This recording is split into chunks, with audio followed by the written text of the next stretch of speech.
Discover how you can green your life by building a knowledge base of current sustainable and eco-savvy trends. This series will delve into hot topics, current standards and practices, ways to design better spaces, and specify materials that benefit not only us as consumers, but the world as a whole. Members of CaraGreen, as sustainable materials distributors, and other industry leaders weigh in throughout the series. This is Build Green, Live Green. Hi, this is Jessica with Build Green, Live Green, and today we have a repeat guest, Benjamin Glunz with Anguleris and BIM Smith and Swatchbox. Hey, Ben. Hey, thanks for having me. Yeah, no problem. We've had you on here before when we were talking about BIM, building information modeling, and that was an interesting conversation. And now we're talking to you about a new product that you've launched called Swatchbox, which we're really excited about. And I think the introduction has been very timely, and it's a great platform. So can you tell us about Swatchbox and what it is, and then I'll dig in a little deeper and ask some questions about how it's connected to the design and architect world. Sure. Swatchbox is really a platform designed for architects, designers, and contractors to be able to do building product research first and foremost, but then obviously be able to order samples all in one box from multiple manufacturers. And so really comes out of our experience as architects, myself included, having been in practice. It can sometimes take days, if not weeks worth of time for individuals to be able to order all the samples they need for a project. So wanted to make that a lot easier and just really streamline that process in a more intelligent way. So we've had a lot of success, as CaraGreen of late, when everyone started working from home, and that issue, I guess I'll call it an issue. It's bigger than an issue, but that pandemic issue, and coupled with the fact that architects and designers were already starting to go to this digitization of the library. So, for our listeners, when you're an architect and designer, you basically have this giant room filled with binders and samples, and they're trying to be organized, and you have a librarian who's in charge of making sure the samples are all in the right places. And firms were starting to try to digitize everything, but designers are very tactile, and they need to touch and feel and see and put things next to each other. So it was really challenging to kind of get away from those physical libraries. But when the pandemic hit, you didn't have a choice. You couldn't bring the library home with you. So we've seen a massive shift to online sampling, whether it's through our own website or through a program like a platform like Swatchbox. Yeah, absolutely. And I think programs like ours and programs like yours that are reliable ways to order samples have enabled architects and designers to shift away from what we jokingly call sample hoarding to more of a just-in-time approach. And what I mean by that is the reason that a sample room was absolutely crucial pre-pandemic and before programs like ours is that you couldn't reasonably count on the fact that you could get a sample when you needed it. Mm-hmm. And when you have a meeting with a client, or you have a meeting with a developer, or you're needing to just make a decision, to have to wait 3, 4, 5, sometimes 6 weeks just to receive a sample is just completely unreasonable. And so you have to essentially hoard these in these giant sample rooms so that they're there when you need them. Yep. But now with a service like yours or a service like Swatchbox, being able to know that you can get a sample within a day or two it's honestly freeing. So instead of having to hoard and stack these things around, you can just order them when you need them and send them back when you're done with them. And so it is a game changer from that perspective. And there's so much that can't be achieved by just looking at your phone, right? You can look at a digital swatch, but it only goes so far. And when you're making a $1 million decision on a material selection or specification, that's not going to cut it. You want to feel it. You want to touch it. One of my architect friends likes to say he likes to smell it. Well, I have one of our products is made out of coffee. So this is coffee. So there you go. Exactly. Exactly. But, you're using all of your senses with physical sample. And, I don't think there will ever be a day where we can fully replace that with anything digital. Yeah, I don't think so either. And when I say that we do sampling, I just mean that someone goes to Kara Green's website and they want, a spot sample of one specific brand that they were looking for. You have an entire infrastructure and a, like a cataloging system and a database that's allowing someone to really dial into exactly what they want. I want a countertop with that has an HPD, that's made in the USA, that has recycled content. You're really allowing people to get down to the specifics of their project needs, and reducing the field from this many brands to this many online, not in a library. Right. That stuff is not standardized in a library. No, it's not. And it's often just kind of in heaps and boxes, and you never really know what is current and what was 10 years old, really. Yeah. And it just starts to pile up. But the intelligent selection aspect is really the important part. That, yes, visual is very important, but before you can get to the visual and tactile portion, you still need to know if it's the right product for what you're trying to spec. So, visual is great, but it also is crucial to get those performance items dialed in as well. Yeah, that's becoming more and more important. And I want to just jump back to one thing you said, because obviously at Kara Green, our product portfolio, the brands that we carry, we have a real focus on sustainability. So that's kind of the core value of my organization. And one of the things you mentioned about just getting the samples that you need for a project instead of binders, this is the first year that I've cut my sample budget back because I'm not sampling these huge binders. I'm sampling for projects. So the absolute number of project leads is going to go up substantially because of platforms like yours. But the cost, I'm not sending out full sets of everything because those already exist on your platform. So that is a huge reduction in wasted samples, unnecessary samples, binders and packaging that I don't need to spend. Other major brands don't need to spend because we're getting these project-based leads. And one other aspect that's really important, 80% of my project leads last year were from sample platforms, not in-person meetings. In the year before, I would tell you it was more like 90-10 in-person versus online. So it's been a massive shift. Yeah, and when you start to consider how you can then use that to then kind of bore deeper into a spec and pair it with, you all, as we've discussed in past episodes, are investing in BIM as well. So being able to move from a BIM spec to a three-part spec to a sample spec and tie that together is really the root of what we're getting at here. Yes. So I think it's important that you talk about that. So whereas other online platforms, online sample platforms, are places where designers go to kind of peruse blue wallpaper and, blue glass, backsplash and so on. And it's kind of, visual and aesthetic.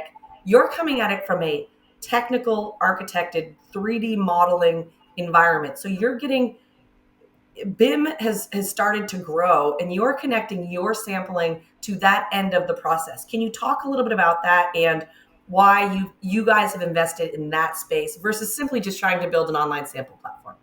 Yeah, because just sampling on its own doesn't really get us very far. So as architects, we know that you have to be able to land the spec, right? So you have a design intent that you're trying to communicate to contractors, owners, subcontractors.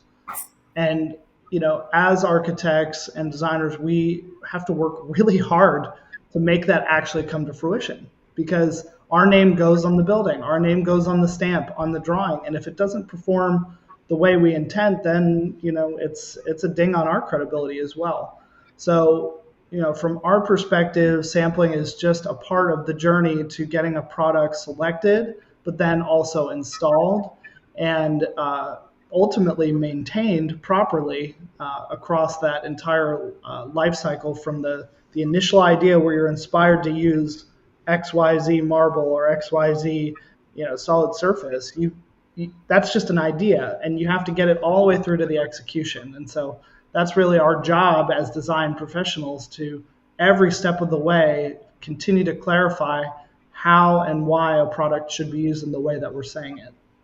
So understanding it, and this is near and dear to my heart because I just had a call with a fabricator in your area, and one of the things that happened was there was a performance requirement for the material that was not communicated to them, and it was kind of a one-off thing, and it wasn't our fault or anything like that, but it was if it was embedded in the model or they had known about it or there was a way to include that type of information to eliminate that human error, it would have just been so much nicer. And I think that's why when you say we're investing in BIM, that's a big piece of what we're doing and what we're thinking is, look, if I can put these characteristics and requirements in the model and it's there, they know. And so it's just another fail-safe in the process. But, just the idea of everything being created in this 3D environment so you can see it and you can see that, oh, this door can't go here because there's a window over here and things like that. It eliminates so much error that can happen all along the beginning of the process. Yeah, exactly. And when you start with a model and then work that all the way through to seeing something physical in the real world, like a sample, you're making both decisions with more complete information. And yes. that's really the crucial thing there. So as an example, on Swatchbox, we have Durat Solid Surface. And we have people try to use it, and all of a sudden I've got someone calling me and telling me they're doing column wraps out of it. And I'm going, oh my God, it doesn't thermoform that tight. So if there's a way to build that in and eliminate that happening, it really saves so much, headache and wasted time and honestly wasted material. Sometimes they'll go ahead and order it before they even tell us, what the application is. But if you can build those limitations into a model, that sample's never going to end up in their hand for submittal because it can't do what they need it to do. Exactly. And that's where, others miss the mark is it doesn't matter how many samples you get out there if it's not the right fit for the project. Yeah. Okay. So that's an interesting take on Swatchbox. So what are your guys' plans for expansion? I mean, you guys are based out of Chicago. So, your sample warehouse is pretty centralized. Is there any reason to build other locations in the U.S. or what are your kind of plans to expand? Because this is not a U.S. based problem or solution. Yeah, so we're able to offer samples all across North America and the Caribbean. So that's already in place, and we have a really robust logistics network. Not only for the actual shipping of the samples, but also the intake from the manufacturers that we do business with.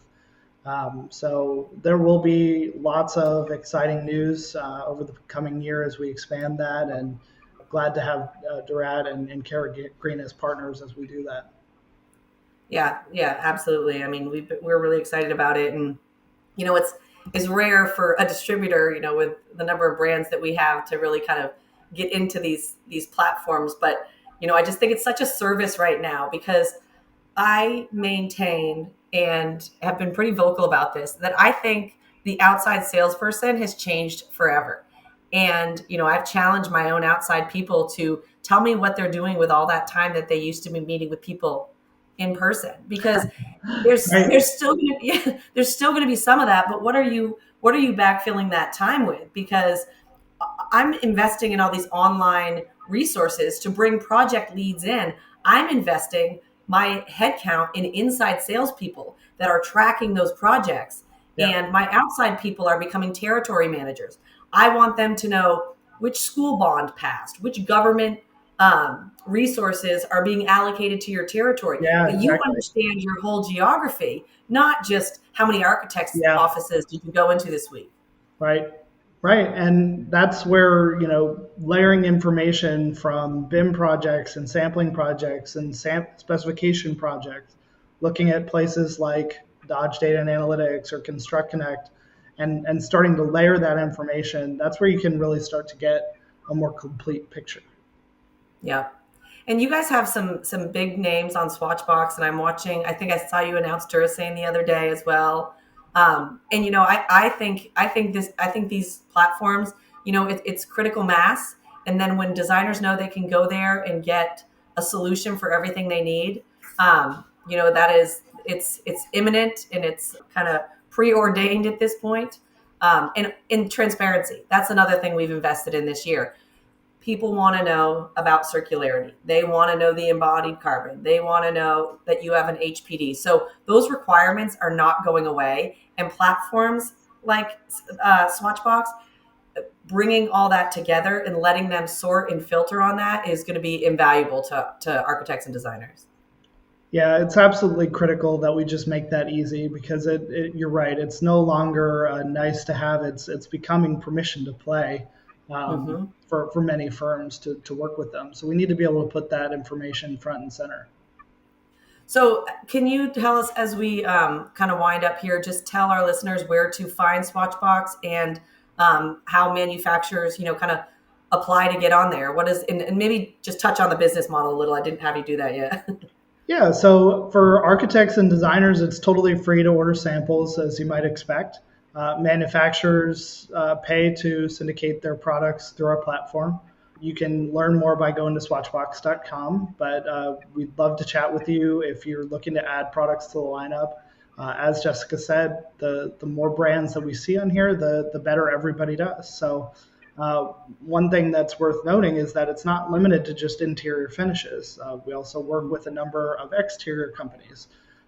We work with even companies that go in between the sandwich of the wall, like insulation and studs and things like that. Because at the end of the day, when you're looking at materials, you really do want to feel it, regardless of whether it's an exposed finish at the end of the day. So, yeah, we would love to learn more about your products as well. That's awesome. So it's the complete package. So if you're interested, check out swatchbox.com. And thank you, Ben. Thanks for having me, Jessica. This is Jessica with Build Green, Live Green.